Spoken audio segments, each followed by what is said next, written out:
بنتے ہیں سب کام مدینے۔ میرا بیان تو میں شروع کروں گا، مگر کیا بات ہے میرے پیر و مرشد کی، ایک ہی شعر میں ساری بات سمجھا دی ہے۔ لوگ کہتے ہیں ذرا معاملات ٹھیک ہو جائیں پھر مدینے جاؤں گا، مسئلہ کچھ پھنس گیا ہے وہ حل ہو جائے پھر مدینے جاؤں گا، کاروبار سیٹ ہو جائے پھر جاؤں گا، شادی کروا دوں بچوں کی پھر جاؤں گا، گھر بن رہا ہے وہ بن جائے پھر جاؤں گا۔ سچی بات یہ ہے مدینے چلے جاؤ سارے کام خود ہی سدھر جائیں گے، بگڑے ہوئے بنتے ہیں سب کام مدینے میں۔ کسی بھی مشکل میں ہونا تو سرکار کے قدموں میں حاضر ہو جائیں، انشاءاللہ وہیں سے تو سب کی بگڑی بنتی ہے۔ اللہ مجھے بھی اور آپ کو بھی بار بار حرمین طیبین کی حاضری نصیب فرمائے۔ الحمدللہ رب العالمین والصلاة والسلام علی خاتم النبیین، اما بعد فاعوذ باللہ من الشیطان الرجیم، بسم اللہ الرحمن الرحیم۔ پڑھیے الصلاة والسلام علیک یا رسول اللہ وعلی آلک واصحابک یا حبیب اللہ۔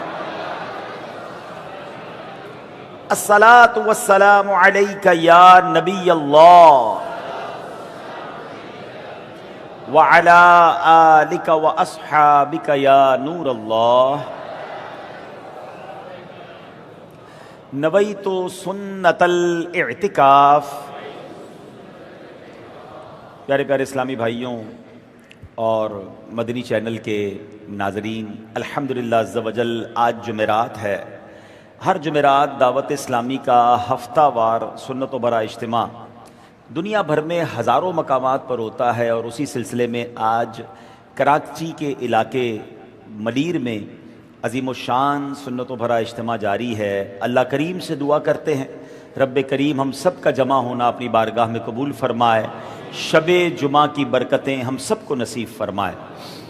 درود پاک پڑھنے کے بے شمار فضائل و برکات ہیں۔ اللہ پاک کے سب سے آخری نبی محمد عربی صلی اللہ تعالی علیہ وسلم نے فرمایا اذا سمعتم المؤذن فقولوا مثل ما یقول، جب تم مؤذن کو اذان کہتے سنو تو اذان کا جواب دیتے ہوئے ایسے ہی کہو، ثم صلوا علی، پھر فرمایا پھر مجھ پر درود پڑھو، فَإِنَّهُ مَنْ صَلَّ عَلَيَّ صَلَاةً صَلَّى اللَّهُ عَلَيْهِ بِهَا عَشْرًا، کیونکہ جو مجھ پر ایک بار درود پاک پڑھتا ہے اللہ پاک اس پر 10 رحمتیں نازل فرماتا ہے۔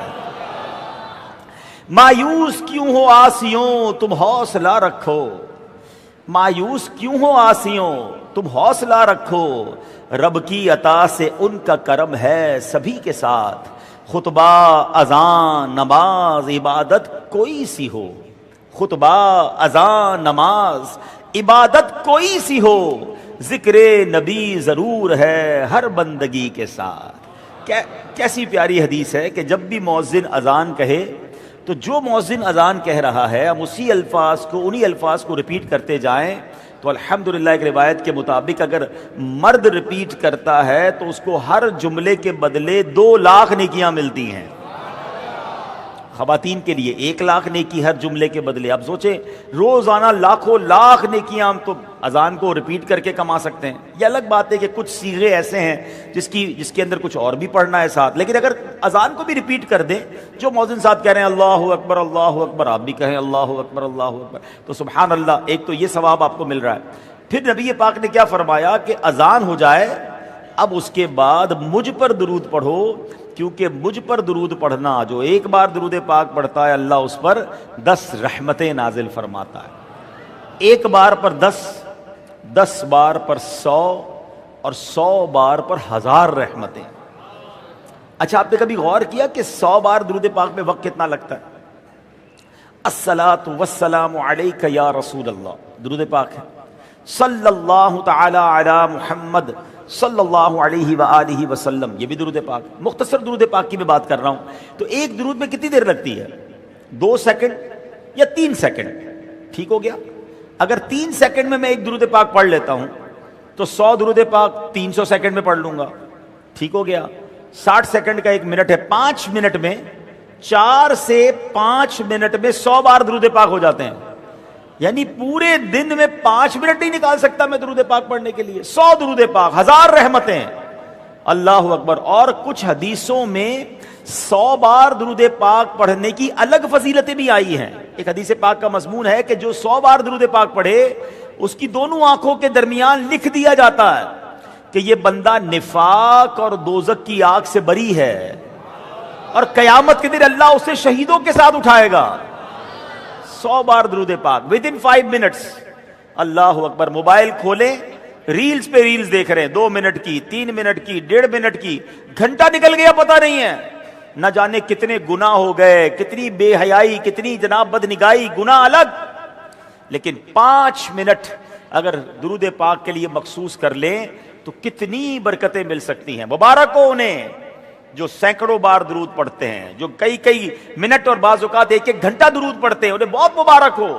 کیونکہ آپ جو یہ وقت درود میں بتا رہے ہیں نا، یہ سمجھ لے خزانہ جمع کر رہے ہیں آخرت کا. اللہ مجھے اور آپ کو کثرت سے درود پاک پڑھنے کی توفیق عطا فرمائے.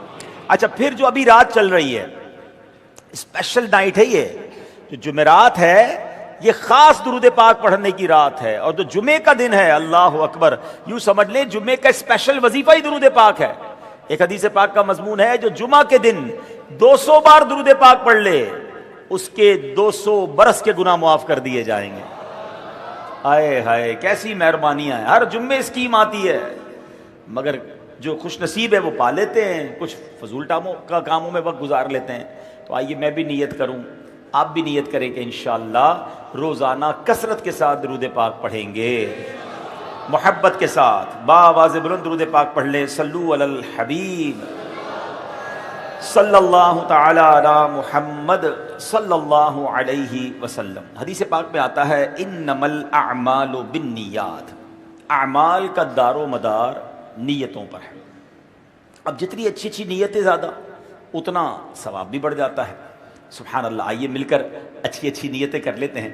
پہلی نیت یہ کرتے ہیں کہ رضائے الہی کے لیے بیان سنوں گا، با ادب بیٹھوں گا، خوب توجہ سے بیان سنوں گا، جو سنوں گا اسے یاد رکھنے، عمل کرنے اور دوسروں تک پہنچانے کی کوشش کروں گا. بڑی خوبصورت کتاب ہے علامہ ابن جوزی رحمۃ اللہ تعالی علیہ کی. اس کتاب کا نام ہے عیون الحکایات. بڑے کمال کے اللہ والوں کے واقعات لکھے ہیں اور صدیوں پرانے بزرگ ہیں. عربی کی کتاب ہے اور پھر ماشاءاللہ اس کا ترجمہ اور اس کے لیے ہمارے لیے آسان کیا دعوت اسلامی کے شعبے المدینۃ العلمیہ نے، مکتبۃ المدینہ نے اسے چھاپا. اور اللہ والوں کی باتیں ہیں، بندہ پڑھتا جائے تو ایمان تازہ ہو جاتا ہے. ایک کمال کا واقعہ ہے جو ہمارے آج کے بیان کا موضوع بھی ہے. حضرت حسن اور عبد الواحد رحمۃ اللہ تعالی علیہما یہ 2 بزرگ تھے. ایک مرتبہ یہ لشکر کے ساتھ راہ خدا میں روانہ ہوئے. راستے میں یہ لشکر ایک جگہ کچھ دیر کے لیے رکا. قریب ہی ایک کنواں تھا. اب کنویں سے پانی نکالنے کے لیے رسی اور ڈول ڈالنا پڑتا ہے. انہوں نے رسی اور ڈول ڈالی تو رسی کھل گئی اور ڈول کنویں کے اندر گر گیا. تو اب پانی تو نکالنا تھا تو انہوں نے مشورہ کیا کہ ایک آدمی کو رسیوں سے باندھ کے اتارتے ہیں نیچے، تو وہ پانی بھی لے آئے گا اور ڈول بھی واپس لے آئے گا. جب نیچے اتارا تو اندر سے ابھی پانی کے قریب پہنچنے سے پہلے اس کو درد بھری، کراہنے والی، تکلیف والی کسی بندے کی آوازیں آئیں. ایسا لگتا تھا کہ کوئی بڑا شدید مرض میں، شدید تکلیف میں ہے جو کراہ رہا ہے. آواز سن کر وہ شخص واپس آ گیا اور لوگوں سے پوچھا تم نے بھی کچھ آوازیں سنی ہیں؟ میں کنویں کے اندر مجھے بھی کچھ آوازیں آئی ہیں. تو لوگوں نے کہا ہمیں بھی آوازیں آئی ہیں. اب دوبارہ وہ بندہ پھر پانی کے اندر اترا. اب جب بالکل پانی کے قریب پہنچا تو پانی کے اوپر ایک تخت تھا اور اس کے اوپر ایک بندہ بیٹھا ہوا تھا. یہ شخص رسیاں باندھ کے اترا تھا. اس نے کہا تم بتاؤ جن ہو یا انسان ہو؟ تختے پر بیٹھے ہوئے شخص نے کہا کہ میں انسان ہوں. پوچھا کہاں کے رہنے والے ہو؟ کہا میں انطاکیہ کا رہنے والا ہوں. معاملہ یوں ہے کہ مجھ پر قرض تھا اور قرض ادا کیے بغیر ہی میرا انتقال ہو گیا، لہذا اسی جرم میں میری روح کو یہاں قید کر دیا گیا ہے. انطاکیہ میں میری اولاد ہے، وہ میرا قرض ادا نہیں کر رہے. اب یہ شخص جس کو رسیوں سے باندھ کر اتارا تھا اس کو اوپر کھینچا گیا. اس نے اپنے دوستوں سے کہا معاملہ بڑا عجیب و غریب ہے, ہم بے شک راہ خدا کے مسافر ہیں, مگر ایک مسلمان بڑی تکلیف میں ہے, ہمیں پہلے انطاکیہ چلنا ہوگا, اس مسئلے کو حل کرنا ہوگا, اس مسلمان کی روح کی مدد کرنی ہوگی. کچھ ساتھی راہ خدا میں روانہ کیے اور یہ کچھ لوگ جو ہے انطاکیہ پہنچے, تلاش کر کے اس قیدی کی, اس جو قید روح تھی اس کی اولاد کو ڈھونڈا, بیٹوں کو معاملہ بتایا. بیٹے کہتے ہیں واقعی یہ تو ہمارے والد ہی کا واقعہ ہے, ہاں ان پر قرضہ بھی تھا. اب بیٹوں کو بڑی شرم آئی کہ یہ ہم نے کیا کیا, مرنے کے بعد ہمارے والد صاحب اتنی تکلیف میں ہیں. اللہ اکبر. اب ان بچوں نے زمین بیچی, والد کا قرض ادا کیا. وہ شخص دوبارہ جب قرضہ ادا ہو گیا اس کنویں کی تلاش میں پھر وہاں پہنچا کہ اب دیکھیں اس کو رہائی ملی کہ نہیں. اللہ اکبر. جب وہاں پہنچے تو ان کی حیرت کی انتہا نہ رہی کہ وہ کنویں کا نام و نشان تک نہیں تھا. بڑے حیران ہوئے, رات وہیں گزاری. رات کو سوئے تو خواب میں وہی شخص آیا اور کہنے لگا اے راہ خدا کے مسافروں, اللہ تمہیں اچھی جزا عطا فرمائے, تمہاری کوشش اور خیر خواہی کی وجہ سے جب میرے بیٹوں نے قرض ادا کیا تو میرے رب کریم نے مجھے کنویں کی قید سے نجات عطا فرما کر جنت کے اعلیٰ درجات میں جگہ عطا فرما دی. اے میرے پیارے اسلامی بھائیوں, اس عبرتناک واقعے سے بہت ساری باتیں سیکھنے کو مل رہی ہیں اور یہی آج ہمارا موضوع ہے. پہلے تو یہ بات سیکھنے کو مل رہی ہے کہ فوت شدہ دنیا سے جو لوگ چلے گئے ہیں ہمیں ان کے ساتھ بھی بھلائی کرنی چاہیے. دیکھیں نا, یہ لوگ تو راہ خدا کے مسافر تھے. راستے میں جب ایک فوت شدہ ایک مسلمان جو دنیا سے چلا گیا ہے اس کی تکلیف کا پتہ چلا تو اپنا اہم ترین دینی کام بھی چھوڑ دیا اور اس مشکل کو حل کرنے کے لیے انطاکیہ پہنچ گئے. اور ان کی کوشش سے یہ شخص جو ہے اب اس کی روح کو قید سے رہائی بھی ملی اور جنت کے اعلیٰ درجات مل گئے. ہمیں بھی چاہیے کہ فوت شدہ مسلمانوں کے ساتھ بھلائی کیا کریں. اب آپ کے ذہن میں سوال آئے گا جو بندہ چلا گیا دنیا سے اس کے ساتھ بھلائی کیسے ہو سکتی ہے؟ اللہ اکبر. اب اس کی بھلائی یہ ہے کہ اگر فوت ہونے والا شخص ہمارا عزیز ہے, ہمارا رشتہ دار ہے, ہمارا جاننے والا ہے, دوست ہے, تو سب سے پہلے تو اللہ کی بارگاہ میں یہ عرض کریں کہ مولا کریم میں اپنے تمام حقوق اس شخص کو معاف کرتا ہوں. کیونکہ انسان ہے نا, ہمارے ساتھ رہا ہے, ہمارا رشتہ دار ہے, زندگی میں ہمارے ساتھ نمازیں پڑھی ہوں گی. مسجد کے نمازی بھی کا انتقال تو ہوتا ہے نا, تو نمازی سارے دوست مل کر پہلے اسے معاف کریں. یہ پہلی بھلائی ہے. کیونکہ اگر اس کے کسی کا دل دکھایا ہے, کسی کے ساتھ اسے تکلیف پہنچائی ہے, کسی کا کوئی حق دبایا ہے, تو قبر میں اور اس سے پہلے کہیں اس کی روح کو تکلیف نہ ہو رہی ہو, تو یہ بھلائی اس کے ساتھ کرنی ہے کہ ہم معاف کر دیں گے تو انشاءاللہ اللہ پاک ہماری خطائیں بھی معاف فرما دے گا.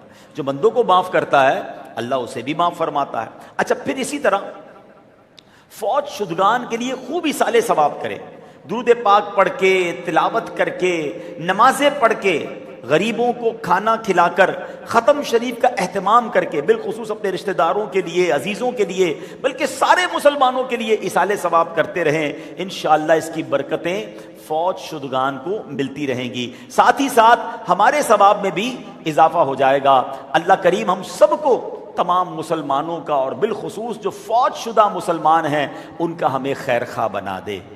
اچھا, اب یاد رکھیے, اب ہو سکتا ہے اس واقعے کے بعد کسی کے ذہن میں یہ سوال آئے کہ جناب یہ مرنے کے بعد روح کا قید ہو جانا اور ابھی اس روح کو ہی گویا ایک کنویں میں قید کر دیا گیا, یہ واقعہ کچھ عجیب و غریب لگ رہا ہوگا. اب آئیے میں آپ کو حدیث پاک سناتا ہوں. ابن ماجہ کی حدیث ہے کہ نبی پاک علیہ الصلوۃ والسلام نے فرمایا نفس المؤمنی معلقہ بدینہ حتی یقضى عنہ. آقا فرماتے انسان اپنے قرض کے سبب لٹکا رہتا ہے یہاں تک کہ اس کا قرض ادا کر دیا جائے. اب ذرا غور کیجئے پیارے اسلامی بھائیوں, علامہ ملا علی قاری رحمۃ اللہ تعالی علیہ اس حدیث شریف کی شرح میں لکھتے ہیں مقروض اگر قرض ادا دیے بغیر مر گیا, اب غور سے سنیے گا, کسی پہ قرضہ ہے اور قرضہ ادا کیے بغیر مر گیا تو اس کی روح قید کر دی جاتی ہے. ابھی آپ نے واقعہ سنا نا, اب حدیث سے سنو. اس کی روح قید کر دی جاتی ہے. اسے عالم برزخ میں اللہ پاک کے نیک بندوں کی روحوں کے ساتھ نہیں ملایا جاتا, نہ ہی اسے جنت کی سیر کی اجازت دی جاتی ہے. ہاں اگر کوئی اس کا قرض ادا کر دے تو اسے رہائی مل جاتی ہے. اب غور کر لیں کہ جو قرضہ ادا کیے بغیر مر گیا تو اس کی روح کو نیک لوگوں کی روحوں سے نہیں ملایا جاتا, اسے قید کر دیا جاتا. ابھی آپ آگے تفصیل سنیں گے کہ وہ کون لوگ ہوتے ہیں, اس کی بھی تفصیل انشاءاللہ آگے آئے گی. اچھا, ایک اور عجیب و غریب رسم کچھ جگہوں پر ہوتی ہے, بعض علاقوں میں, اس کو کہتے ہیں روح وداع, یعنی روح کو ودا کرنا. لوگوں کا نظریہ یہ ہے کہ جناب مرنے کے بعد بندے کی روح جو ہے وہ گھر میں بھٹکتی رہتی ہے, لہذا وفات کے کچھ دن بعد اگر روح کو ودا نہ کیا جائے تو روح یوں ہی بھٹکتی رہتی ہے. یہ جاہلانہ رسم ہے, اس کی اسلام میں کوئی حقیقت نہیں ہے. روح تو جو ہی قبض ہوئی, اس نے جہاں جانا ہے وہ وہاں چلی گئی. کسی کی روح آسمانوں تک چلی جاتی ہے, کسی کی روح زمین میں ہی کسی جگہ قید کر دی جاتی ہے. روح کہیں بھٹکتی نہیں ہے. ہاں, روح ودا کرنے کی بجائے اگر ہم روح آزاد کروائیں تو بہت اچھا ہے. یعنی آدمی فوت ہو گیا, اب اس کی روح ودا کرنا وغیرہ بدعتوں میں پڑنے کی بجائے اس پر قرضہ ہے تو قرض ادا کیجئے, اس کے ساتھ بھلائی کیجئے. اس کی برکت سے اس کی روح قید سے آزاد ہو کر عالم برزخ میں آرام پائے گی انشاءاللہ عز و جل. اور جو ایسا کرے گا اس کو بھی اس کی برکتیں نصیب ہوں گی. تو پہلے تو یہ بات سمجھ آ گئی کہ جو قرضہ ادا کیے بغیر مرتا ہے تو اس کی روح کو قید کر دیا جاتا ہے. اب آئیے ہم اس بارے میں آگے بات مزید سمجھتے ہیں. یاد رکھیے یہاں ایک اور بات بھی پتہ چلی کہ والدین وفات پا جائیں تو اولاد کو چاہیے کہ ان کا قرضہ ادا کرے, ان کا قرض ضرور ادا کیا کریں. دیکھیں نا, یہ کیسا والد تھا جو جنت کا حقدار تھا مگر قرضہ اولاد نے ادا نہیں کیا, قرض تھا. جیسی اولاد نے قرضہ ادا کیا اللہ نے اسے جنت میں مقام عطا فرما دیا. تو اے میرے وہ اسلامی بھائیوں کہ جن کے والدین حیات ہیں یا دنیا سے چلے گئے, یہ عظیم ہستیاں ہیں. حدیث پاک سنیے, طبرانی شریف کی حدیث میں ہے, حضرت عبد الرحمن بن سمورہ رضی اللہ تعالیٰ عنہ سے روایت ہے, فرماتے ہیں رسول ذیشان مکی مدنی سلطان صلی اللہ تعالیٰ علیہ وسلم نے فرمایا, جو شخص اپنے ماں باپ کے بعد ان کی قسم سچی کرے, مثلا ابو جان نے کوئی جائز قسم کھائی ہے اور اسے پورا کرنے سے پہلے ان کا انتقال ہو گیا, تو بیٹا اگر ابو جان کی وہ قسم پوری کر دے سبحان اللہ, نمبر 1. نمبر 2 فرمایا ان کا قرض ادا کرے. نمبر 3, اور کسی کے ماں باپ کو برا کہہ کر انہیں برا نہ کہلوائے, وہ والدین کے ساتھ بھلائی کرنے والا لکھا جاتا ہے اگرچہ ان کی زندگی میں نافرمان تھا. یعنی مثال کے طور پہ, اب ذرا غور سے میں اس کو تھوڑا سمجھا دیتا ہوں, مدینہ ذرا اس کو سیٹ کروائیے. میں آپ کو اور طریقہ بتاتا ہوں, اس حدیث کو سمجھیے گا. 3 باتیں نبی پاک نے فرمائی. جو بیٹا اپنے والدین کی قسم پوری فرما دے, سچی قسم ہو, جائز چیز کی قسم ہو, وہ یا والدین کا قرض ادا کر دے, یا اس کے ساتھ ساتھ وہ اپنی زندگی میں اپنے ماں باپ کو برا نہ کہلوائے. کیسے کہلواتے؟ کسی کے ماں باپ کو گالی دیتے ہیں لوگ, اس کے ماں باپ کو گالی دیتے ہیں. آج کوئی بچہ نارملی اپنے ماں باپ کو گالی نہیں دیتا, لیکن جب ہم دوسروں کو گالی دیتے ہیں, دوسرے کے ماں باپ کو کوئی گالی دیتا ہے تو ریپلائی میں وہ کیا کرتا ہے, وہ آپ کے ماں باپ کو گالی دیتا ہے. یہ کتنا بری اولاد ہے کہ جو مرے ہوئے ماں باپ کو گالیاں دلوا رہا ہے. کیوں؟ کیونکہ وہ جناب اب دوسروں کے ماں باپ کو گالی دے رہا ہے. تو اگر کوئی بندہ یہ 3 کام کر لینا تو بے شک زندگی میں ماں باپ کا نافرمان رہا تھا, مگر آقا فرماتے ہیں وہ فرما بردار مانا جائے گا, اس کو فرما بردار لکھا جائے گا. اور پھر اس کے برعکس نبی پاک نے فرمایا کہ جو ان کی قسم پوری نہ کرے, ان کا قرض نہ اتارے, اور والدین کو برا کہہ کر, دوسروں کے والدین کو برا کہہ کر اپنے والدین کو برا کہلوائے, وہ والدین کا نافرمان لکھا جائے گا اگرچہ ان کی زندگی میں وہ بھلائی کرنے والا ہی کیوں نہ ہو. یعنی زندگی میں تو خدمت کر لی مگر مرنے کے بعد ان کا قرض نہ اتارا, ان کی قسم پوری نہ کی. قسم جائز حلال قسم ہونی چاہیے. اگر انہوں نے کوئی ایسی قسم کھائی ہے کہ جو شرعی درست ہے, پھر تو پوری نہیں کرنی ہے. اور تیسری بات, یہ میرے بچوں خاص طور پہ جن کی زبانوں پر گالیاں ہیں, ایسا مت کرو. آپ کسی کے ماں باپ کو, کسی کی ماں بہن کو گالی دیتے ہو, رپلائی میں وہ کیا کرتا ہے, وہ آپ کے ماں باپ کو، آپ کی ماں بہن کو گالی دیتا ہے، حرام جہنم میں لے جانے والا کام۔ مگر آپ سوچو ان والدین کی روح کو کتنی تکلیف ہوتی ہوگی کہ میرا بیٹا دنیا میں دوسروں کے ماں باپ کو برا کہہ کر مجھ مرحوم کو گالیاں دلوا رہا ہے، یہ نافرمان لکھا جاتا ہے۔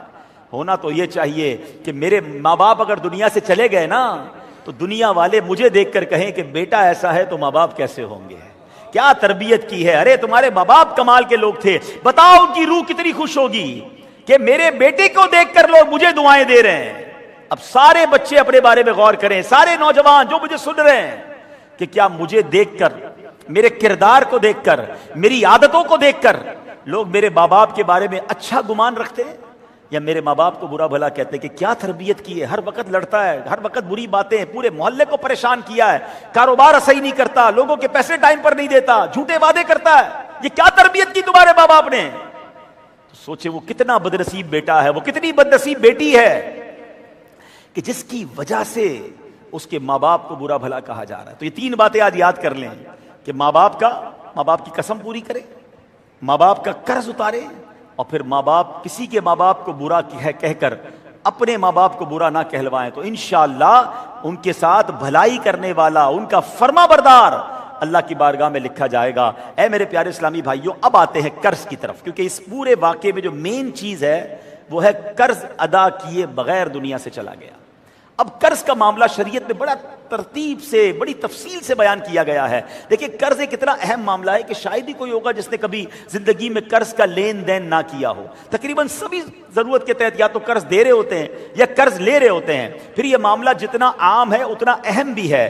قرض کی وجہ سے بعض اوقات معاشرے میں بڑے فساد ہو جاتے ہیں، لڑائی جھگڑے ہو جاتے ہیں، قتل و غارت گری تک نوبت آ جاتی ہے۔ اس لیے قرض کا معاملہ بڑا اہم ہے، اسے سنجیدگی سے لینا چاہیے۔ اب آپ اس پر ذرا یوں غور فرمائیے کہ قرآن کریم کی جو سب سے بڑی آیت کریمہ ہے، اب ذرا غور کریں کہ سب سے بڑی قرآن کی جو آیت ہے اسے آیت مداینہ کہتے ہیں۔ اس آیت کریمہ میں قرض کے معاملات ہی کو بیان کیا گیا ہے۔ آیت تو بہت طویل ہے، اس کا ایک مختصر حصہ سنیے۔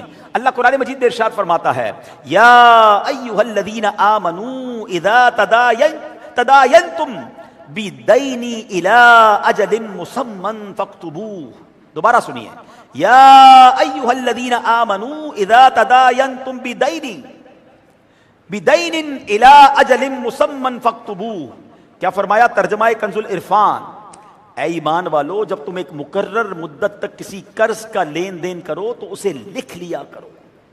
قرآن کہہ رہا ہے، پیارے اسلامی بھائیوں، اللہ کی کتنی عظیم ہم پر رحمت ہے کہ ہمارے روز مرہ کے اس عام معاملے کو اتنی اہمیت بخشی کہ قرآن کریم کی سب سے بڑی آیت اتاری اور ہمارے معمول کے معاملے پر اتنی تفصیل سے ہماری رہنمائی فرمائی۔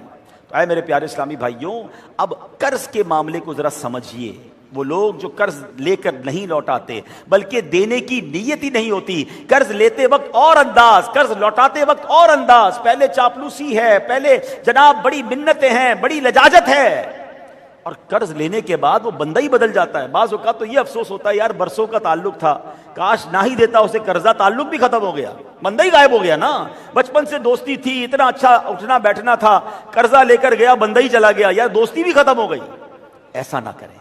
یاد رکھیے، بخاری شریف کی حدیث سنیے، حضرت سلمہ بن اقویٰ رضی اللہ تعالیٰ عنہ فرماتے ہیں، ہم بارگاہ رسالت میں حاضر تھے، ایک جنازہ لایا گیا، عرض کی گئی یا رسول اللہ صلی اللہ تعالیٰ علیہ وسلم اس شخص کا نماز جنازہ پڑھا دیں۔ نبی پاک نے فرمایا کیا اس پر قرض ہے؟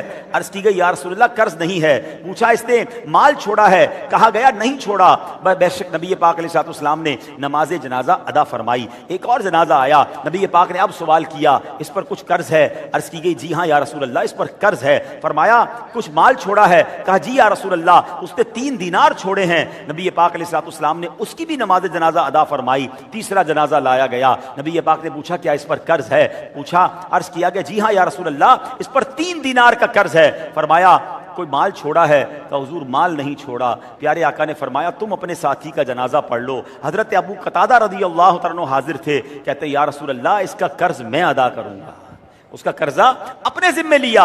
پھر نبی پاک علیہ السلام نے نماز جنازہ ادا فرمائی۔ یہ بخاری شریف کی حدیث کا میں نے خلاصہ پیش کیا، چند باتیں سیکھنے کو مل رہی ہیں پیارے اسلامی بھائی اس حدیث سے۔ پہلی بات یہ کہ نماز جنازہ فرض کفایہ ہے، اس لیے نبی پاک علیہ الصلوۃ والسلام نے خود نماز جنازہ پڑھنے سے انکار تو فرمایا، مگر صحابہ کو فرمایا کہ اس کا جنازہ پڑھو۔ دوسری بات یہ معلوم ہوئی کہ قرض دار اگر کوئی ہے تو اس کی نماز جنازہ پڑھی جائے گی، اس لیے تو نبی پاک علیہ الصلوۃ والسلام نے صحابہ کو نماز جنازہ پڑھنے کی اجازت عطا فرمائی، البتہ خود پڑھنے سے رک گئے۔ تیسری بات یہ سیکھنے کو ملی کہ حدیث پاک میں قرض دار ہو کر مرنے کو نبی پاک علیہ السلام کی ناپسندیدہ، نبی پیارے آقا نے اس کو ناپسندیدہ فرمایا۔ یہ معلوم ہو رہا ہے نا، جو قرض دار ہو کر فوت ہو اور اتنا پیسہ بھی نہ چھوڑے کہ اس سے قرض ادا کیا جائے، تو آپ علیہ الصلوۃ والسلام نے اس عمل سے بیزاری کا اظہار فرمایا اور اس شخص کی نماز جنازہ پڑھانے سے منع فرما دیا۔ اے میرے پیارے اسلامی بھائیوں، اس سے یہ اندازہ ہوتا ہے کہ وہ لوگ جو قرض لیتے وقت نیت بھی نہیں رکھتے، پلاننگ بھی نہیں ہوتی کہ کیسے لوٹاؤں گا، بس کسی طرح قرضہ مل جائے، اب اگلا دھکے کھاتا رہے، اگلا ڈھونڈتا رہے، مجھے موبائل فون بند ہے، ایڈریس چینج، دروازے کے باہر کھڑا ہے، اس کو کوئی گھر سے جواب نہیں دے رہا۔ یہ کرنے والا سوچے کہ وہ اللہ اور اس کے رسول کو کس قدر ناراض کر رہا ہے۔ آگے میں بتاؤں گا ان لوگوں کے لیے، ہو سکتا ہے یہاں بھی کچھ ایسے اسلامی بھائی بیٹھے ہوں جو قرضے میں بھی ہوں اور قرضہ لوٹانے کی کیفیت بھی نہیں ہے۔ ہماری شریعت نے ان کے لیے بھی راستہ بتایا ہے، لیکن پہلے نیت ہونی چاہیے۔ وہ لوگ برباد ہو جاتے ہیں جو قرضہ لیتے وقت ہی یہ پلاننگ ہوتی ہے کہ بس پیسے لینے دینے کس کو ہیں، ارے ایک بار دے تو دے، پھر کیسے وصول کرے گا، بلکہ اتنے زور آور بن جاتے ہیں، کہتے ہیں جو کرنا ہے کر لو، وصول کر سکتے ہو کر لو، میرا تم کچھ بگاڑ نہیں سکتے۔ اللہ اکبر، کبھی یہ مت سوچنا بے شک اگر قرض خواہ جو ہے آپ کا کچھ بگاڑ نہیں سکتا، آپ اس کو جواب نہیں دے رہے، آپ اس کو تنگ کر رہے ہیں، مگر ایک بات یاد رکھو، اللہ دیکھ رہا ہے۔ ہم نے تو یہ دیکھا ہے کہ جس نے جس کے پیسے کھائے ہیں، ارے کھانے والا برباد ہو جاتا ہے، جس کے کھائے اللہ اس کو پھر کھڑا کر دیتا ہے، اس کو پھر نوازتا ہے۔ اور سنو، اگر اس بندے نے معاف نہ کیا نا تو اب قیامت کا حساب باقی ہے، وہاں پیسے نہیں، وہاں نیکیاں دینی پڑیں گی، وہاں نمازیں دینی پڑیں گی۔ اور سنیں، یہاں تک حدیثوں میں آیا کہ جس نے قرضہ دینا ہے اور قرضہ دیے بغیر مر گیا اور قرض خواہ نے معاف نہ کیا، تو قیامت کے دن اگر اس کے پاس نیکیاں نہیں نہ دینے کی، تو جس کا قرضہ ہے پھر اس کے گناہ اپنے سر لینے پڑیں گے۔ یہ خسارے میں ہی رہتا ہے جو اس نیت سے قرضے لے رہا ہے، جو اس نیت سے لوگوں کا مال دبا رہا ہے کہ جس نے دینے ہی نہیں ہے۔ ہاں، جس کی دینے کی نیت ہے، جس کی پلاننگ تھی پھر نہیں دے پا رہا، اس کے لیے ہماری شریعت نے کچھ طریقہ بھی بتایا، کچھ رعایت بھی بتائی، وہ میں آگے بیان کرتا ہوں۔ مگر سب سے پہلے وہ لوگ غور کریں کہ جن کا مائنڈ سیٹ ہی یہی ہوتا ہے، کسی طرح بس کوئی ہمیں پیسے دے دے، کوئی مال دے دے، پھر کون سا دینے پیسے، ایسا مت کیجئے گا، اب برباد ہو جائیں گے دنیا میں بھی، اور آخرت میں رب ناراض ہوا تو کہاں جائیں گے۔ اے میرے پیارے اسلامی بھائیوں، اب شرعی حکم سمجھ لیں، قرض جب بھی لیں اس میں واپس لوٹانے کا وقت لازمی مقرر کر لینا چاہیے۔ پھر جو تاریخ دن واپسی کے لیے مقرر کیا ہے، لازم ہے کہ اسی دن قرض واپس لوٹا دیں۔ اگر بالفرض آپ سے انتظام نہیں ہو پا رہا، آپ نے نیت کی تھی اب نہیں دے پا رہے، تو بھاگے نہ، چھپے نہ، قرض خواہ کے پاس جائیں، جس کے پیسے اس کے پاس جائیں، اس سے معذرت کریں، اس سے دوبارہ ٹائم لیں۔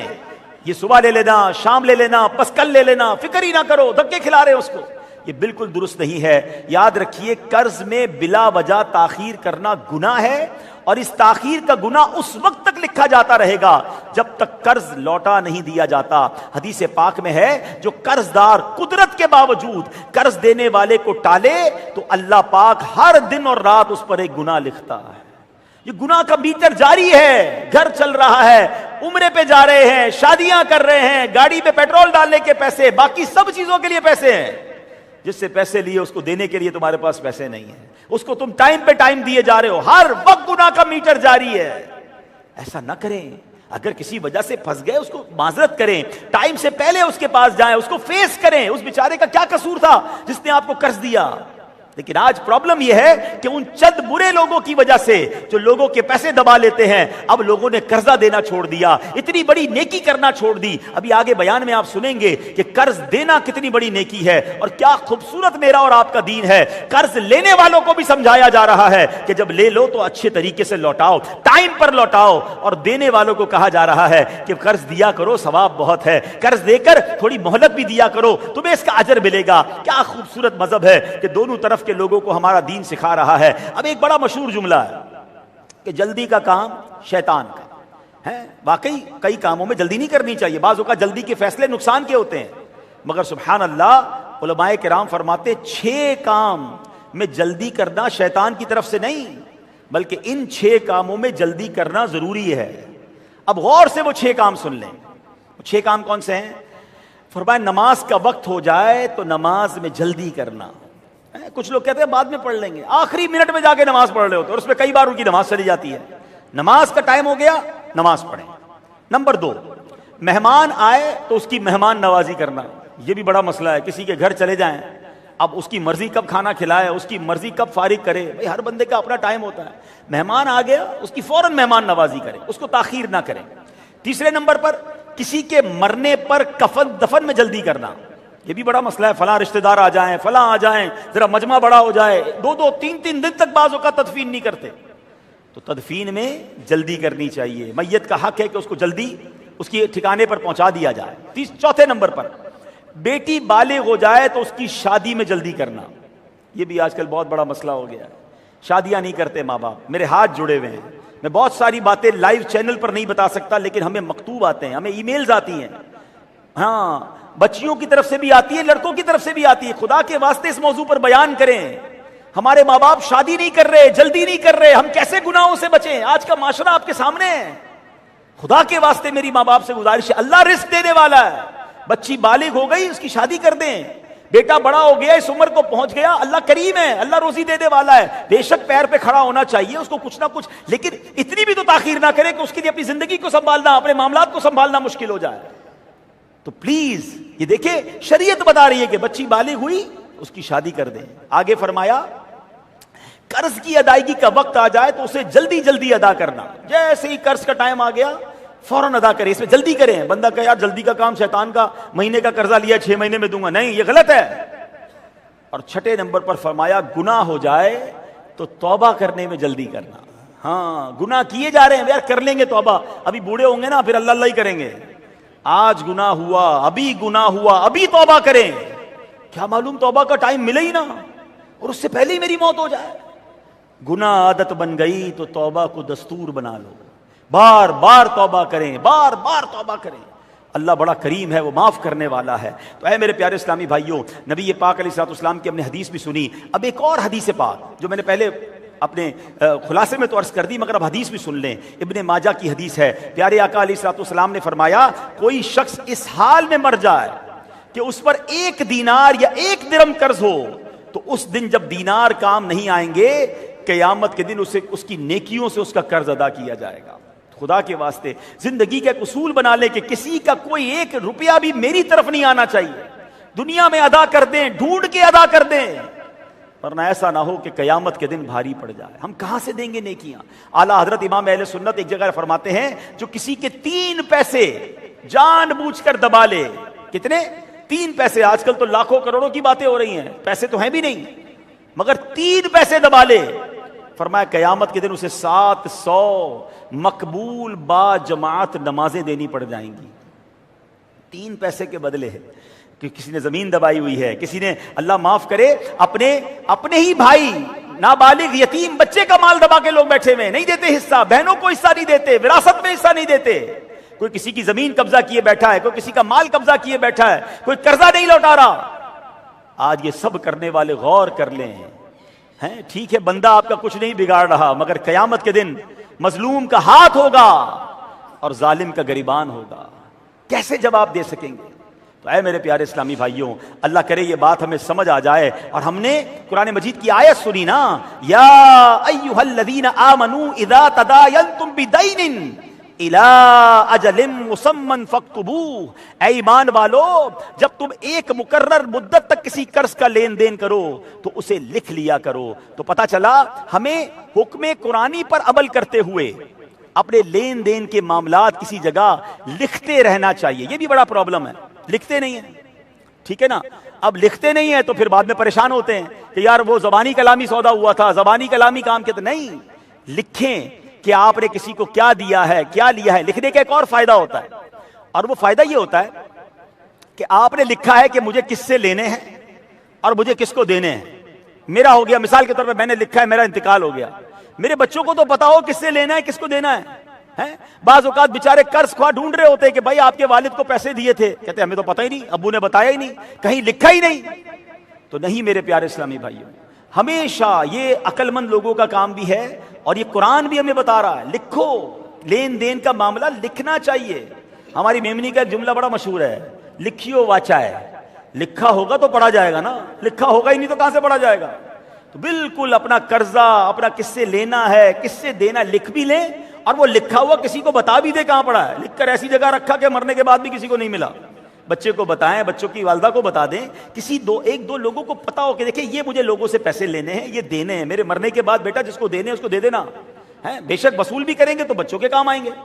تو اس لیے شریعت کتنی خوبصورت ہے کہ ہمیں یہ حکم دیا جا رہا ہے کہ لین دین کے معاملے کو لکھ لیا جائے۔ اچھا، اب وہی والی بات کہ کسی کے ذہن میں آ رہا ہوگا کہ یار قرضہ تو مجھ پر بھی ہے اور میرے پاس تو پیسے بھی نہیں ہے، پھنس گیا ہوں، نقصان ہو جاتا ہے، مسئلہ ہو جاتا ہے، تو اب کیا میں بھی پھنس جاؤں گا؟ میں بھی مرنے کے بعد میری روح بھی قید ہو جائے گی؟ اب دیکھیے شریعت کا حکم سمجھیے۔ نبی پاک علیہ الصلوۃ والسلام نے فرمایا جس نے قرض لیا اور وہ اسے ادا کرنے کا ارادہ رکھتا ہے، بلکہ اسے ادا کرنے کے معاملے میں بڑا حریص بھی ہے، یعنی اس کو بڑا شوق بھی ہے کہ جلدی ادا کر دوں، اور وہ مر گیا، اللہ پاک اس بات پر قادر ہے کہ اس کے قرض خواہ کو، یعنی جس نے قرض لینا ہے، اپنے پسندیدہ انعامات کے ذریعے راضی کر دے اور مرنے والے کی بھی مغفرت فرما دے۔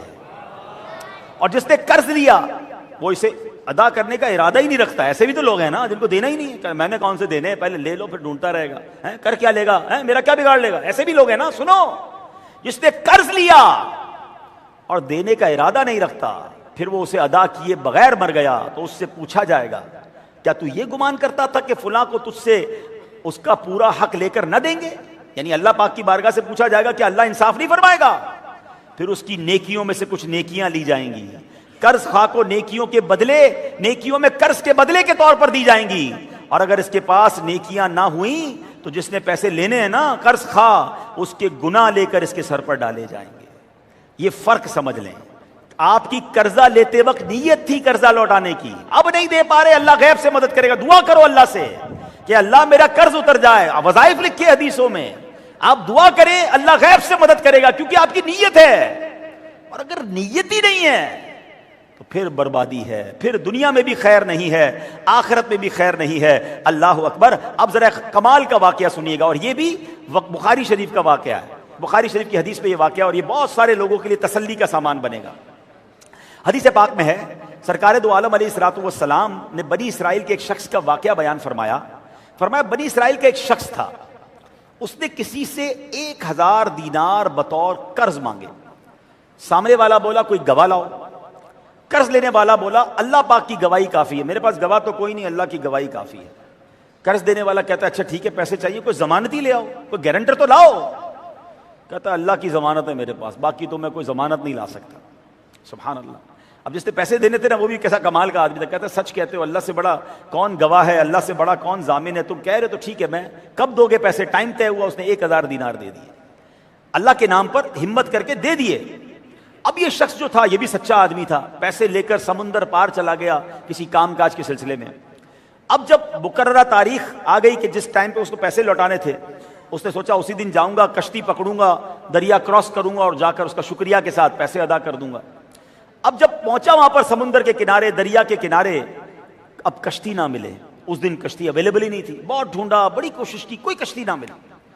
اب اس بندے کے دل میں اس کو قرضہ ادا کرنا تھا، اس نے وعدہ کیا تھا، اور اس کو یاد آ رہا تھا کہ میں نے اللہ کی ضمانت پر لیا ہے، اس بندے نے مجھ سے کوئی گواہ نہیں مانگا جب میں نے کہا اللہ گواہ ہے، اس بندے نے کوئی ضمانت نہیں مانگی جب میں نے کہا اللہ ضامن ہے۔ اب میں وقت پر نہیں جاؤں گا، اس کو کیا محسوس ہوگا؟ مجھے پیسے لوٹانے ہیں، اب کشتی نہیں ہے، سمندر تیر کے پار نہیں ہو سکتا۔ اب اس نے کیا کیا، ایک لکڑی لی، اس پہ سوراخ کیا، اس کے اندر 1000 دینار بھرے اور ایک خط لکھا، اور اس خط کے اندر لکھا کہ تمہارے وہ پیسے آج مجھے لوٹانے تھے، مجھے کشتی نہیں ملی، میں تمہاری طرف بھیج رہا ہوں، میں حدیث کا خلاصہ سنا رہا ہوں۔ اب اس نے لکڑی سمندر میں ڈالی اور دعا کی، یا اللہ پاک تو جانتا ہے کہ میں نے قرض لوٹانا تھا، اس بندے نے ضمانت مانگی تھی، اے اللہ میں نے تجھے ضامن کہا تھا، اے رب یہ تو بھی جانتا ہے میں نے کشتی تلاش کرنے کی بڑی کوشش کی، مولا مجھے کشتی نہ ملی، اے مالک اب میں اپنی امانت تیرے سپرد کر رہا ہوں، ضامن تجھے بنایا تھا، یہ پیسے بھی تیرے سپرد کر رہا ہوں۔ اللہ اکبر۔ اس بندے نے وہ لکڑی پانی میں ڈال دی۔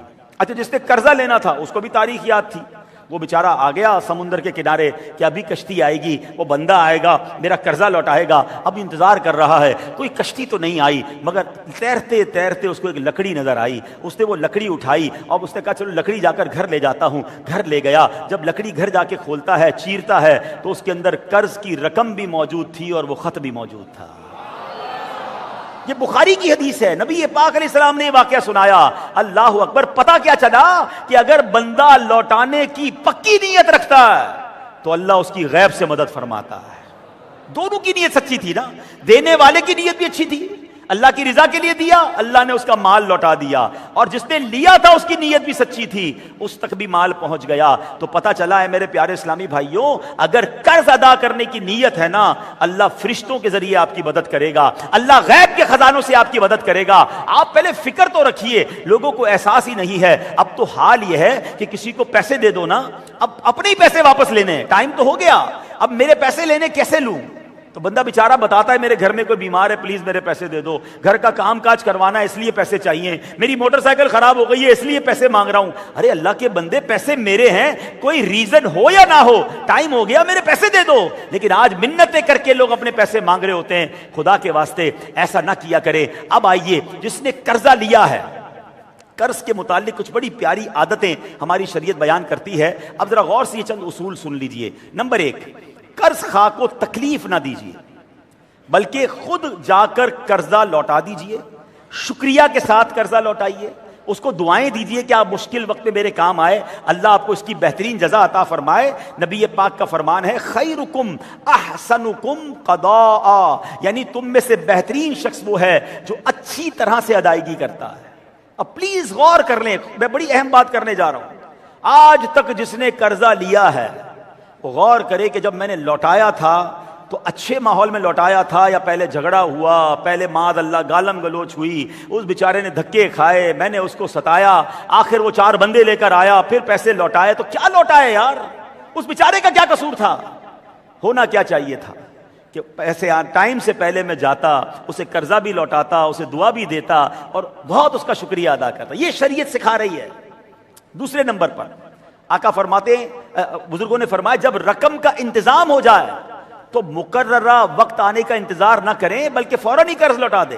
ماشاءاللہ کئی لوگ ہوتے ہیں 3 مہینے کے لیے لے کر گئے، 2 مہینے میں لے کر آ گئے، حضرت کام ہو گیا، پیسے آ گئے، آپ کا بڑی مہربانی، اپنا قرضہ لے لیں۔ یہ ہے اچھا طریقہ۔ اچھا، یہ بندہ اپنا اعتماد بحال کر لیتا ہے، آئندہ کبھی مانگے گا لوگ کہیں گے یار بندہ زبان کا پکا ہے، اس کو دے دو، پہلے دیتا بھی ہے، دعائیں بھی دیتا ہے، فون بند نہیں کرتا بلکہ دعائیں دے رہا ہوتا ہے۔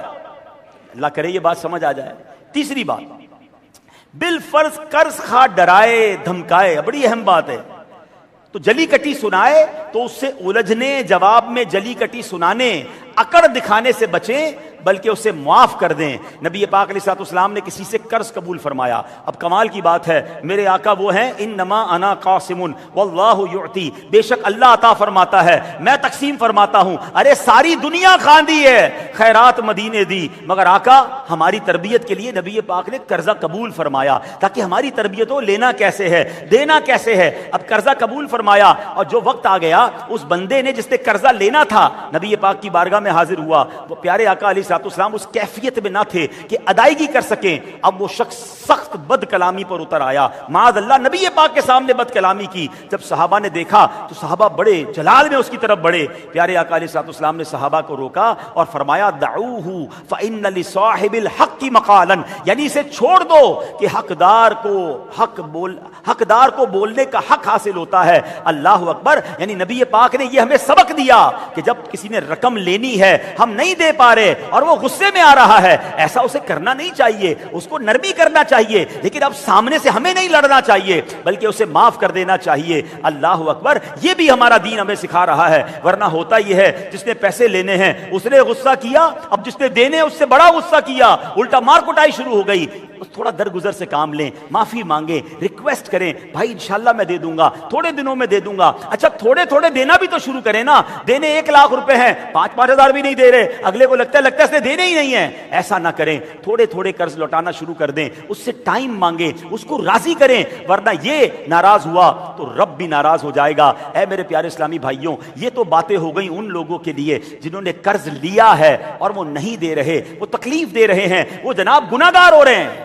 اب آؤ میری شریعت کا خوبصورت پہلو دیکھیں، قرض دینے والوں کو کیا میری شریعت سکھا رہی ہے۔ یہاں ایسے لوگ بھی ہوں گے جو مالدار بھی ہوں گے، ایسے لوگ بھی ہوں گے جو ان کے پاس لوگ ملازمت بھی کرتے ہوں گے، آپ کے پاس نوکری کرنے والے لوگ بھی ہوں گے، آپ کے رشتہ دار بھی غریب ہوں گے۔ یہ بیان مدنی چینل پر بھی دنیا بھر میں سنا جا رہا ہوگا۔ اب سنیے، قرض دینا یہ کتنی بڑی ثواب کی بات ہے۔ اللہ اکبر۔ سب سے آخری نبی رسول ہاشمی صلی اللہ علیہ وسلم نے فرمایا، معراج کی رات میں نے جنت کے دروازے پر لکھا دیکھا کہ صدقے کا ثواب 10 گنا ہے اور قرض کا ثواب 18 گنا ہے۔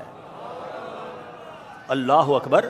یعنی صدقہ دینے کی تو فضیلتیں کتنی سنتے ہیں ہم۔ صدقہ بلاؤں کو ٹالتا ہے، صدقہ بری موت سے بچاتا ہے، صدقہ دو تو ملٹی پلائی ہو کر دنیا میں بھی ملتا ہے، آخرت میں بھی ملے گا، مگر صدقے کا ثواب 10 گنا اور قرضے کا ثواب 18 گنا ہے۔ یعنی قرضہ تو بڑی نیکی ہو گئی۔ اللہ اکبر، سبحان اللہ۔ اب اگر آپ کسی کو صدقہ دیتے ہیں تو اس کے بڑے اجر ملتے ہیں۔ مختلف روایتیں ہیں۔ ایک روایت ایسی بھی ہے کہ آپ نے کسی کو قرضہ دیا، ٹھیک ہے، اور اس نے مثال کے طور پہ آپ سے 2 مہینے کے لیے کسی نے 50,000 روپے مانگے، ٹھیک ہے، آپ نے 50,000 روپے سے قرضہ دے دیا۔ ایک روایت کے مطابق 2 مہینے پورے ہو گئے اور اب اس نے آپ سے کہا کہ حضرت 1 مہینہ اور دے دیں۔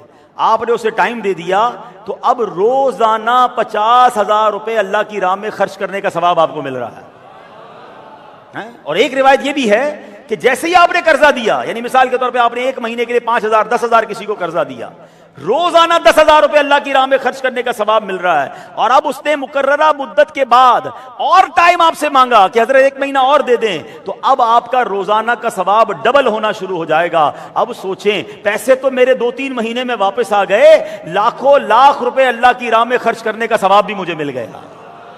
کسی مسلمان کی تکلیف بھی دور ہو جاتی ہے، کسی کا غم بھی دور ہو جاتا ہے۔ کوئی اپنی بہن کی شادی کرنے کے لیے قرضہ لیتا ہے، کوئی ماں کے علاج کے لیے لے رہا ہے۔ آپ سوچیں، آپ نے کسی مسلمان کی تکلیف میں مدد کر دی، آپ نے اس کے غم کو دور کر دیا۔ حدیث پاک کا مضمون ہے، جو کسی مسلمان کی پریشانی دور کرتا ہے اللہ اس کی پریشانی دور فرما دیتا ہے۔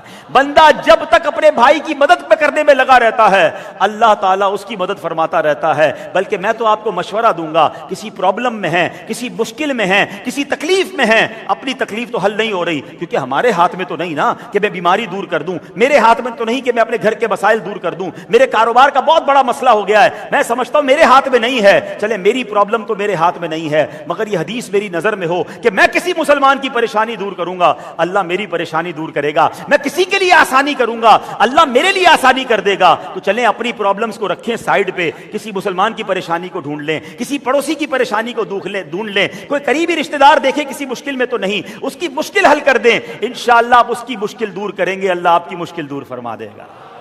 تو یہ میرا دین ہے۔ قرض لینے والوں کو بھی سمجھایا جا رہا ہے اور قرض دینے والوں کو بھی سمجھایا جا رہا ہے، بلکہ سبحان اللہ، جب آپ کسی کو قرضہ دے دیں نا اور اب وہ تکلیف میں نظر آ رہا ہے، غریب ہے، پریشان ہے، پیسے لوٹا نہیں پا رہا، تو اب کیا کرنا ہے؟ اب جنت کمانے کا موقع آ گیا۔ نسائی شریف کی حدیث ہے، نبی پاک علیہ الصلوۃ والسلام نے فرمایا، ایک شخص جس نے کبھی کوئی اچھا عمل نہ کیا، لوگوں کو قرض دیا کرتا تھا اور اپنے ملازم سے کہا کرتا کہ قرض دار جو کچھ آسانی سے دے اسے لیا کرو، اور جس میں قرض دار کو دشواری ہو اسے چھوڑ دیا کرو اور چشم پوشی کرو، شاید اللہ پاک ہمیں معاف فرما دے۔ یعنی اللہ اکبر، بندے کا دل کیسا تھا کہ وصولی والے بندے کو یہ نہیں کہا تھا پستول ساتھ لے کے جانا، بدماش لے کر جانا، تھپڑ مار دینا، گالی دے دینا، لوگ وصولی کرنے کے لیے بدماش رکھتے ہیں، اس نے بندہ ہی ایسا رکھا تھا کہ دیکھو اگر تنگ دست ہو، غریب ہو تو مہلت دے دینا، نہ دے سکے تو معاف کر دینا، باقی کوئی نیک عمل نہیں تھا اس کا۔